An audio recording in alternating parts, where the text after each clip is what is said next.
look, we're doing another cooking show. Yeah. Okay. So let's see who's here. Who's here? Oh man, I don't have my chat going. Oh no. I don't know why it's not working.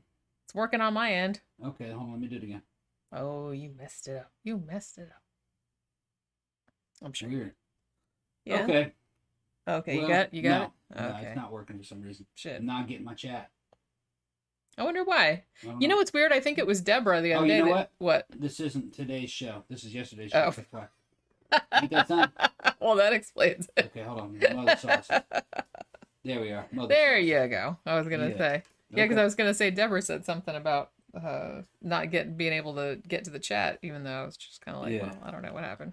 All right. Oh, now Pookie throws the door open. She was in here before sitting on my other laptop. I had to turn it off because she kept like She's probably gonna sitting on it go like that. outside here in a minute. I don't know. It's daytime. She's not going anywhere. All right. So today's show is going to be about the mother sauces. If you want to learn how to cook, the first thing you have to do is you have to understand the French system, where the French system came from, and you have to understand the mother sauces, and then the daughter sauces that come from the mother sauces. Or small sauces. Yeah, They're called sometimes depends on who it too. is. Now, back in the day, back in the honky motherland, okay, prior to the 1800s, there was no real European way system of cooking. It was just basically you cooked some meat and you made some bread. Maybe you made some kind of gravy. Everybody's was a little bit different. It was probably pretty dry, not much spices, or it was heavily spiced beyond absurdity. A lot of things weren't mixed together. There was no system to it, okay? The French were the ones that got together and made a system to codify what cooking is. A good analogy would be dudes could make noises and make sounds, but it took the French, and it was really three main players, to really write the system to make music. It'd be like that. The difference between making noise and making music. Yeah. Okay. That is a very good analogy. Now, the main players, and I always get their names fucked up because they're these damn frog names. Oh my goodness. There were three main ones, is what I'm going to tell them, all right? Three main ones was Marie Carême. Marie Carême was his name, all right? That was one of them. And then there was Jules Gouffet. And then there was Auguste Escoffier, okay? Now, these guys all realized that, I guess you could say the center of the French cooking system should be sauces. All right. And each one came up with primary sauces called mother sauces. And they all had different numbers. Like some of them came up, I think Carême first came up with 4. And then I think Escoffier, I think, came up with like 7. But over time, some of them were so similar and some of the other shit was left out. Over time, by the time the early 1900s rolled around, pretty much people in the cooking scene agreed that there were 5 mother sauces. And from those sauces, other sauces came. Now, you might ask yourself, well, why the fuck are sauces the center of cooking? Well, before the system, they noticed that when you cooked meat, other things were produced from that process that you really shouldn't waste. So, like pan drippings, okay? What do you do with that? Or you boil chicken, okay? You're boiling chicken, and you're doing it in water. Well, what do you do with the water? That's stock, okay? Well, you want some kind of gravy or some kind of sauce to go along with this stuff. You should be saving stock. And what they realized, and this is just, I think it just came from experience. They kept doing it. It was like part of their habits. And they noticed that these habits were central in making food. And that was, you took some kind of a stock or some kind of a pan dripping. You mixed it with some kind of a flour and some kind of a butter or some kind of an oil. So what you did was you took oil or butter and mixed it with flour and cooked it, and you made what was called a roux. And there was a couple different kind of roux, a white roux or a brown roux. And then you mixed it with some kind of a pan dripping or something that you boiled chicken in. In other words, some kind of stock. Okay. And from those, you could make these five sauces. All right.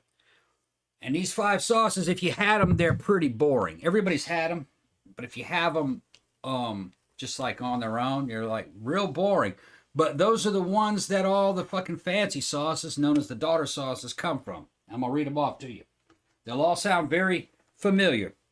The first one is bechamel sauce, all right? And that's that white, creamy sauce, all right? And all it is roux with milk in it, okay?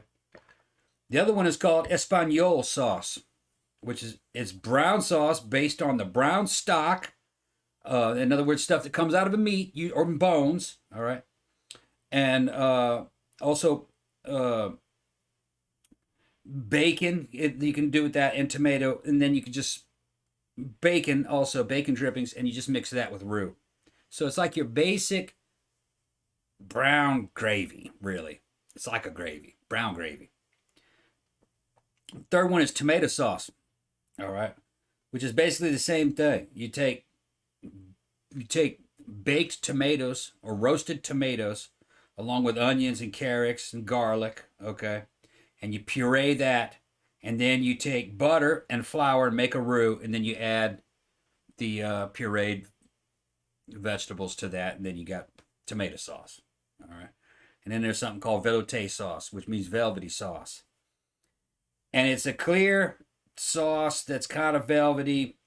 It's just some kind of real clear stock, like beef stock, or it could be pork, it could be veal, okay?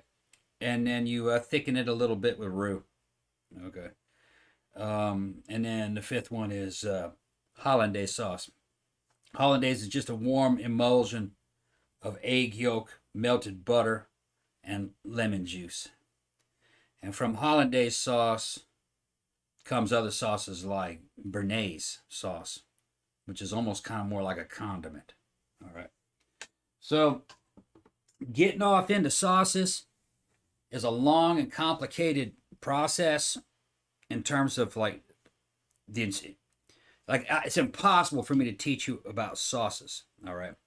There are master sauciers that spend their whole fucking lives learning about sauces, all the daughter sauces, and just sauce specialists working in these huge restaurants making $100,000. There's not many of them, but they do exist.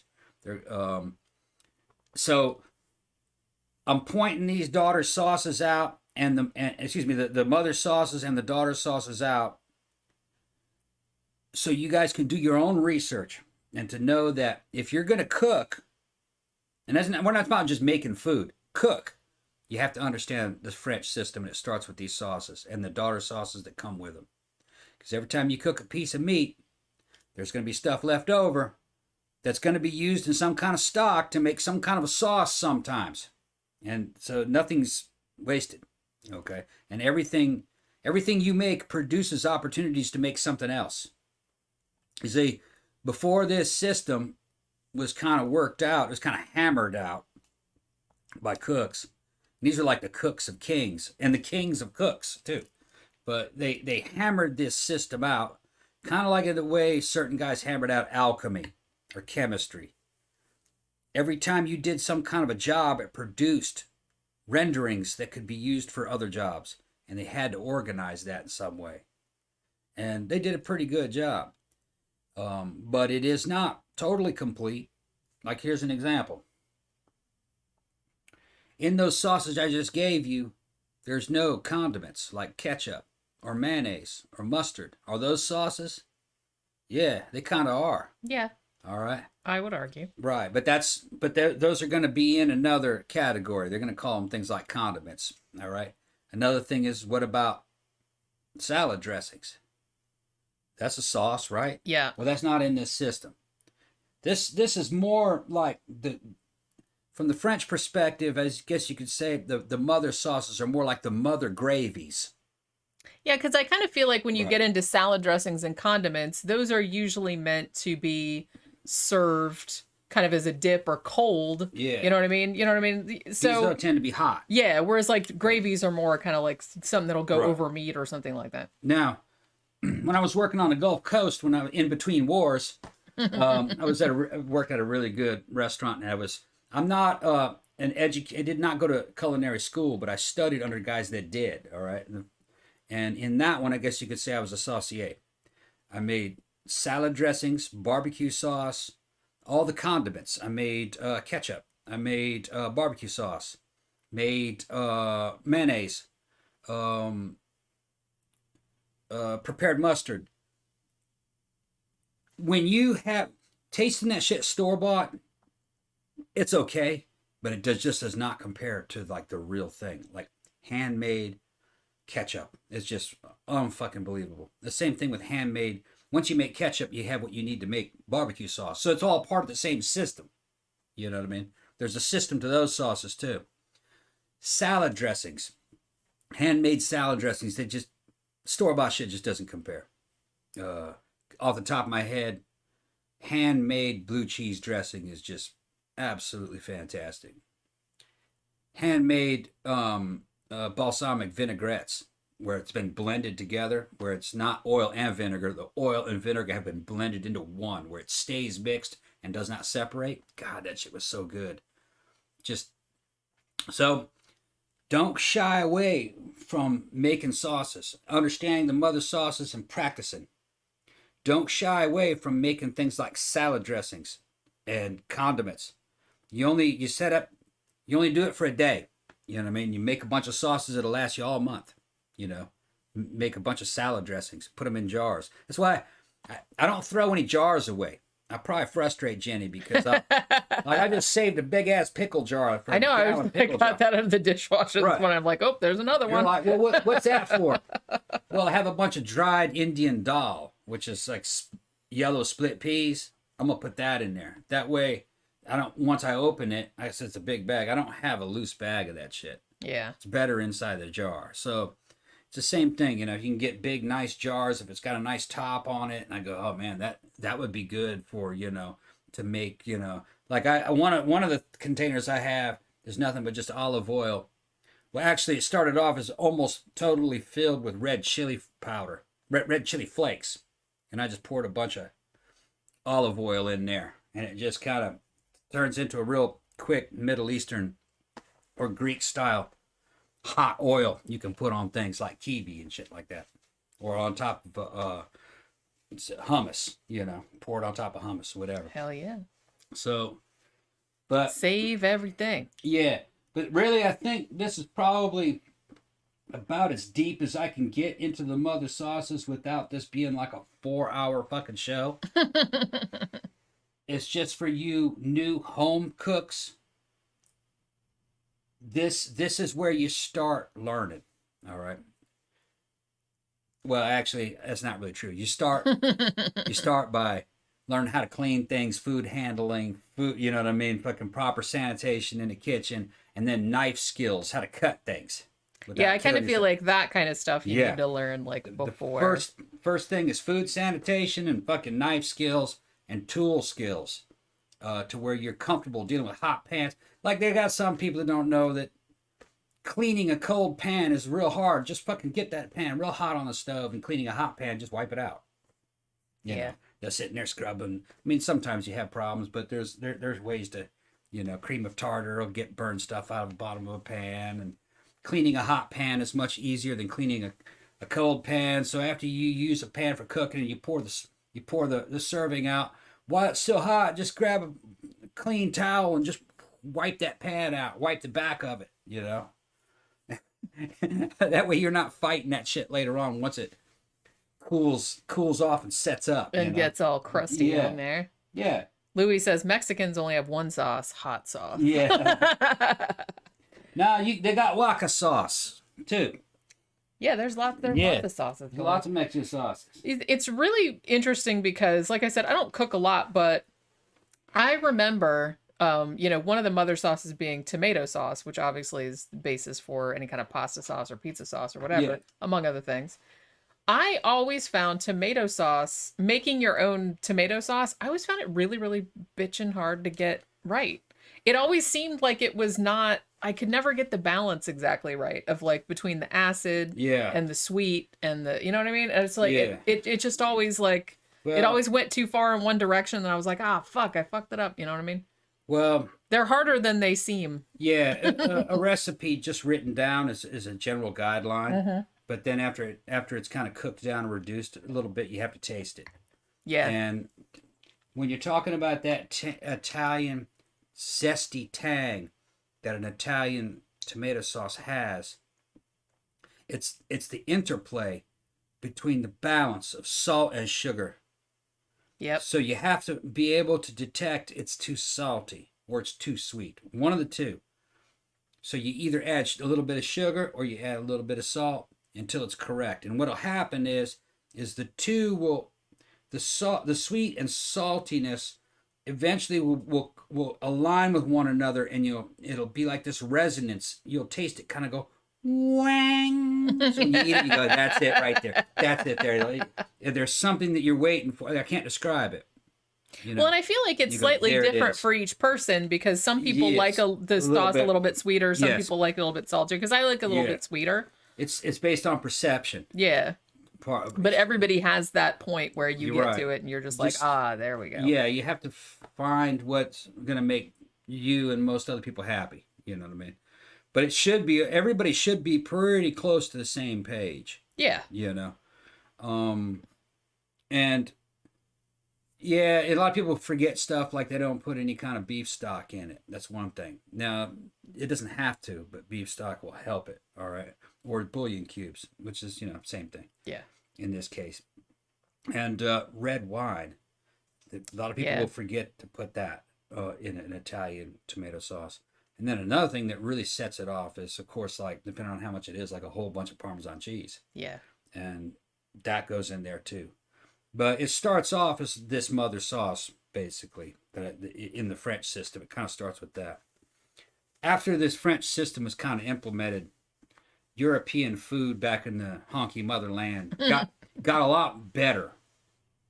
Now, wars interfered with certain things, and Russia kind of fell to communism, and they were fucking starved to death. They didn't really have good tastes in things, and not everybody could get things, you know what I mean, reliably, during the World War eras. But here in the United States, it was like the land of plenty in comparison. So a lot of the stuff that was kind of offshoots of the French system really thrived over here. And there was a lot of wealthy customers here, too. So, yeah, France is the capital of the cooking. But the capital where all the money was being made was over here. Yeah. But the United States had a huge market. Well, I mean, even Gordon Ramsay went to cooking school in France. Yeah. So he knows all about it. Yeah, and really, America made Gordon Ramsay the multimillionaire that he is. Yeah, I suppose so. I mean, he has a lot of shows over there as well, but all the money was coming I guess from here. because it kind of took off. So he took off over here, I guess, because he was kind of mean to people like that. But he's more mean on the American show than the British show. He's not mean. He's just I mean, tough. you know what I mean. He's not mean. He's just that's the kind of leadership I had when I was in the kitchen. That is old school. Yeah. But that's the way it's supposed to be done. If not, you just won't have any order in there. I mean, cooks are fucking maniacs. Real cooks. Yeah. Okay. And maniacs. The scene when I was in was probably not the way it is now. We really did cook. Or at least I worked for places where there were other places they didn't cook. They just got some shit from Cisco and heated that bitch up in a microwave. Fucking put a pre-made sauce on it, set it out. It was like, corporate, very very corporate. There's a lot of that. The corporate deal is punching a clock. Not very artistic. It's the same thing over and over again. It's not your food. It's somebody else's food. Really, it's not your menu that you're executing. So it doesn't matter who's cooking it. There isn't any kind of artistic flair to it. It's corporate fast food, Yeah. It's the same shit. But some guys will do that because they have to, they're getting a paycheck. Sure. I mean, you do what you got to do. But kind of the scene man, the guys that worked in the kitchen, they all had their own hierarchy, between the chefs, the line cooks, the prep cooks, the guys that were doing fucking pastries and desserts and all that kind of. There was a whole hierarchy there, and it was kind of like almost kind of like the rock stars of the fucking working world, because there was this shit going on between cooks and waitresses, and what was happening outside work. There was a lot of that. They were all going to the strip clubs together. There was usually there's a lot of wild partying and drugs and shit involved too. Yep. It was kind of like the music and club industry. Very it's interesting that there's so much overlap. It's very, very similar. Yeah, we'd be fucking jamming all the fucking badass music, listening to Rammstein and stuff, and it was especially if you have a young chef, which I like to work for young good chefs. Like the guy that I worked for was younger than me by a good 3 years. But he was a fucking badass chef. He was like a Gordon Ramsay type dude, real fierce. Him and his buddy in there, and he was having guys from Europe that he went to school with come in and intern with him for a while. I had a guy from Germany interning in there. Because it was Louisiana style cuisine, but he had changed it a lot. He had one of the best barbecue sauces I'd ever had, and it was a bourbon based Jack Daniel's fucking barbecue sauce that he made from scratch. It was fucking great, really good. One of the best. Another one at that, I made it, but it was his recipe. Yeah. Another one that he had me making was it was a white chocolate pudding. What do you call it? A white chocolate bread pudding with this fucking whiskey glaze whiskey sauce on it. It was fucking great. Really good. It's like a brown sugar really whiskey. Good.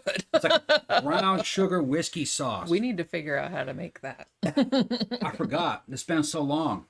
We could probably find it on the internet.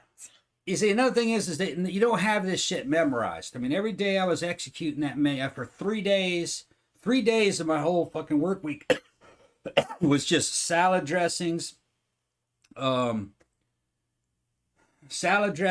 and then condiments, like making barbecue sauces, making ketchup, making mayonnaise.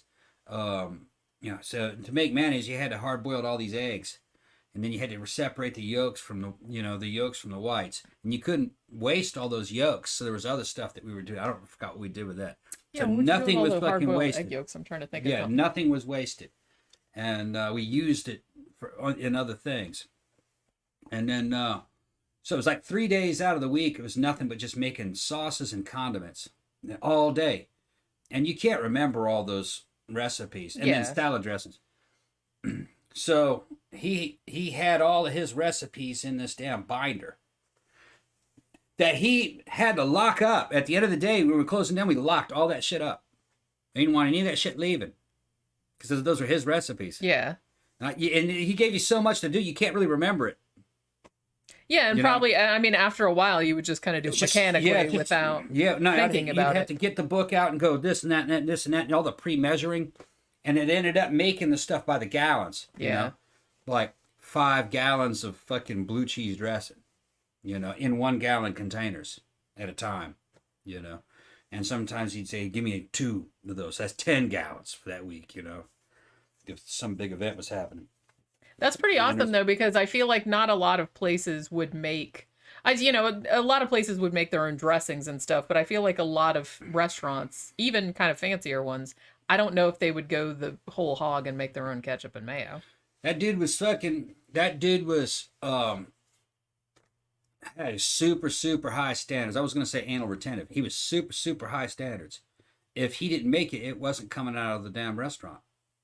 But that's good. That's admirable. He considered it to be an insult. Yeah. It's just, why would I pay? I can make that. And he said he made everything, or had us make it. But he knew the recipes. That's pretty awesome, actually. And he was real good at math. Like, he could take a recipe that was written to only yield maybe a gallon, or not a gallon, but maybe like a quart. and go and scale all that up in his head to make a 5-gallon batch. Yeah. Without doing much thinking. So, Yeah. he was pretty good with the math, just doing it in his head. Either that or he was visualizing it. I've heard that a lot of people that are real good at math like that, that's kind of like... They're just visualizing proportions or something. Yeah. I think that's how they do it. And it would come out perfect. And you go, yeah, that's good, yeah. But, yeah. Yeah, so working under him as an apprentice, that's where I understood the power of gravies, sauces, and condiments. It just elevates everything. Yeah, it seems like if you think about it, it seems like not that big a deal. Oh, it's just the sauce that's over the main thing, no. But it makes a massive difference. There's nothing like a really good grilled hamburger with the right bun and good quality lettuce with a fucking good tomato and good onion on it, right? But with real homemade, really good cooked ketchup. Yeah.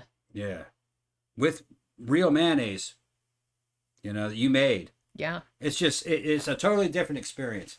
Well, like I said, if you buy stuff off the shelf, in the grocery store, yeah, well, they have to, like I said, they have to put things in it to keep it from going bad, to keep it from, like spoiling, so they have all these kind of additives in there. And if you're making it at home, you don't have to put all of that stuff in there. Yeah, it's not going to last as long. You got to use it up quicker, but it tastes a lot better. Yeah. So I will say, like in our in the cookbook, like we have a little thing called like condiment corner, and pretty much anytime there's a dish that has a condiment or a sauce or something like that, we have like a little thing that says how to make it. So we have a thing about we have 3 or 4 different salad dressings. I think there's like a couple barbecue sauce recipes in there, and then we have like stuff you make your own peanut butter, you make your own grape jelly, you make your apple butter, you can make ketchup, mayo, mustard, all that kind of stuff. Like, so we just have duck sauce, Thai chili sauce, all that kind of shit. So we have like recipes for how to make all that stuff. Cause mainly, a lot of times if we're just like having a burger or something like that, yeah, we just like buy fucking ketchup and mayonnaise at Sam's.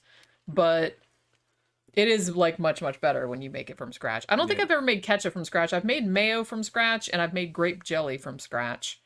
And I think I made peanut butter from scratch before. It was just started off as tomato puree. Yeah. You get it in the big cans. Mm-hmm. Had to put it in a gigantic pot. And it was just sugar and some other stuff. I forgot everything that was in it. And then you had to cook it. Yeah. Yeah. Just like cooking tomato sauce. But you have to cook it down to the right consistency. And it's just, the flavor is fucking outstanding. A lot better than Heinz or Hunt's. Yeah. Oh, yeah. You can control it, too. And it blends with other things a lot better.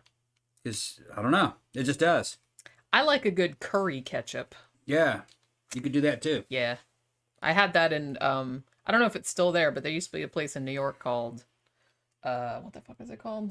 Pomfret. Yeah. And that all they sold was this big cones of twice cooked, like French fries, essentially, like potatoes. And then they had like 40 million different sauces that you could get, and they had a curry ketchup that was out of this world. I was making something out of mustard one time, making mustard. I forgot exactly what I was doing, and he was back there preparing something. And I'm trying to remember what his name was. It's been so long since I've even talked about that guy. I only worked for about 1.5 years there, but I'm trying to remember what his name was.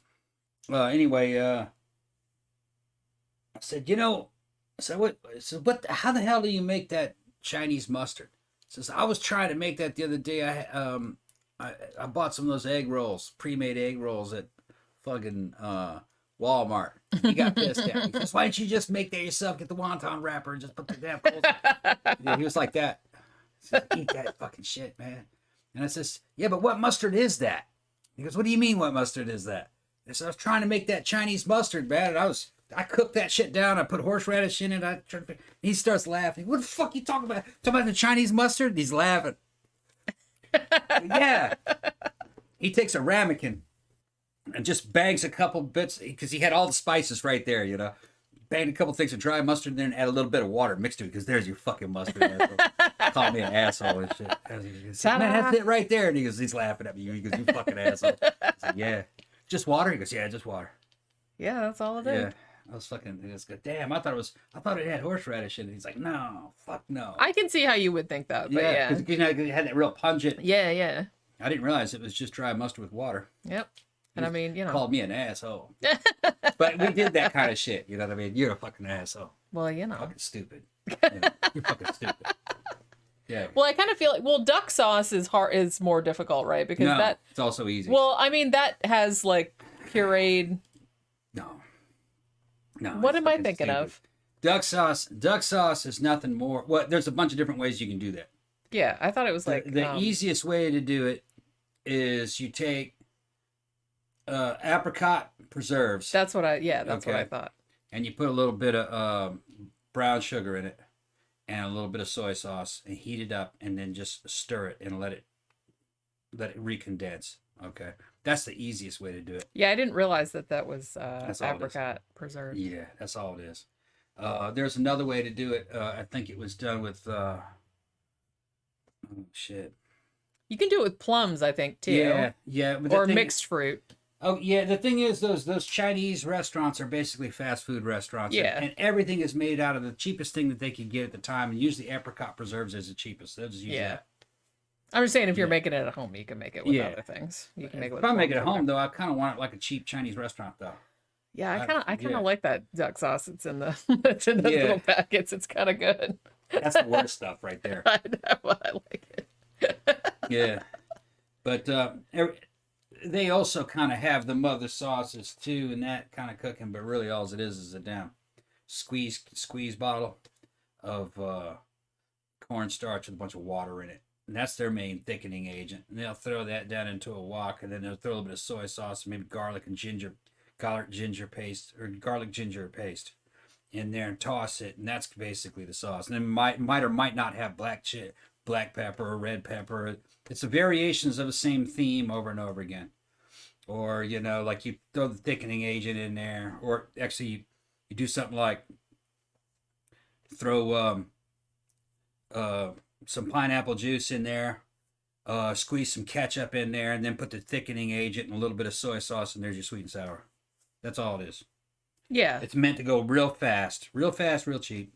I mean, when we talk about mother sauces, that's generally like European cooking. When you're talking about Asian cooking, they have their whole other. They have a whole other thing going on over there. These are just basically. It's French. Yeah, I mean, it started out in French, but like I said, it's anything that's European, American, anything like that. That's kind of like where a lot of the sauces come from, just from those 5 bases. Yeah. Most of the sauces that you see in those types of cuisine are variations of those 5. Like I said, whether it's tomato or hollandaise or whatever. Learn the 5 mother sauces and then the daughter sauces that come from them, and you'll be able to pretty much handle any home cooking in terms of Western stuff. That's the same, the basic system. They got guys that spent their fucking whole careers working with mother sauces and daughter sauces and then granddaughter sauces and all kinds of their own variations of it. Like I said, second cousin twice removed sauces. They got sauces named after old fucking French dukes, poodles and shit, and fucking some you know what I mean? Fucking some Bavarian fucking archduke's fucking girlfriend sauce, you know. He named it after her, you know. I would love it if somebody named like random French Duke's poodle sauce. Yeah. It's like it doesn't contain any actual poodle. Don't be alarmed. No, and then it's named after his poodle. They got one out there. It's like that. Named after dude named his poodle after it. What was it? I don't remember. Some dude mentioned it. That some of them are named after like some French Duke's dog, his poodle. You know, fucking shit like that. So we're gonna have to invent a sauce and call it Pookie sauce. Yeah, Pookie sauce. Putting Pookie sauce on it. What a Pookie sauce. Yeah, Oracle said, I make my own Cajun seasoning for similar reasons. Once you find something you like, man, life's too short to eat bad food. Yeah. It is. I mean, sometimes you just want to stuff something in your face because you're hungry and don't want to think about it. But I don't know. I kind of feel like the older I get, you just kind of like, if you're gonna do it, if you're gonna eat the calories, you might as well like enjoy the hell out of it. Don't waste those fucking calories. And here was the funny thing: eating well and eating real good quality shit like this that we're talking about, it actually ends up being cheaper. In the long run, it does. Yeah. Just buy go down to Sam's, get the big spice bottles, and get yourself all stocked up with everything you need, all the little components, and then after that, you just buy the food items like a piece of meat or the fucking potatoes, and then you already have everything at the house to make the dish. You know, make sure you get cream, make sure you get milk, make sure you get, you know what I mean, stuff like that. Yeah, as long as you have flour, salt, sugar, as long as you have like regular shit like that and all the spices, because we have like a huge we have a big thing with all the spices in there. Big cans of tomato puree. Yeah, little cans of tomato paste. You want all that. Get it by the case. Yeah, and then like you can make just a mind-boggling array of dishes. Yeah, over a long period of time. Get a big old thing of damn bouillon cubes. Get a big thing of fucking chicken bouillon, beef and chicken bouillon. Yeah, we have both of those at all times. You know, yeah. Yeah, just components like that. You can make so much shit out of it. And like you said, then all you need to do is get like the fresh stuff. Yeah. The meat or the vegetables or whatever, and then make something out of it. Right. Tammy was like, pookie sauce, LOL. Contains no actual pookies. No. Oh my goodness. I know. Yeah. A little pokey. All right. So do you have anything else you would like to add about sauces? That's okay. it. This was actually a good idea to do, because I was asking him, I was like, what do you want to do the food show about? Right. This morning, and he came up with it. The French system starts with these sauces. Learn to make these sauces and understand what comes from them, and then that you will actually start cooking instead of just making shit to eat. Yeah. Yeah. Just starting on your cooking journey. Right. David June says, I can't watch this when y'all, I'm starving already and I'm at work, just swinging by to say hi and send I know, it's like these make everybody hungry. All right, so we'll kind of call it a day for this show. Tomorrow, I'm not sure if we'll either do another food one or we'll do a movie, depending on what we decide later on, whether we see a movie we like or whatever. But yeah, thanks everybody for dropping by, listening to us talk about food, and we'll see you guys again tomorrow. Bye.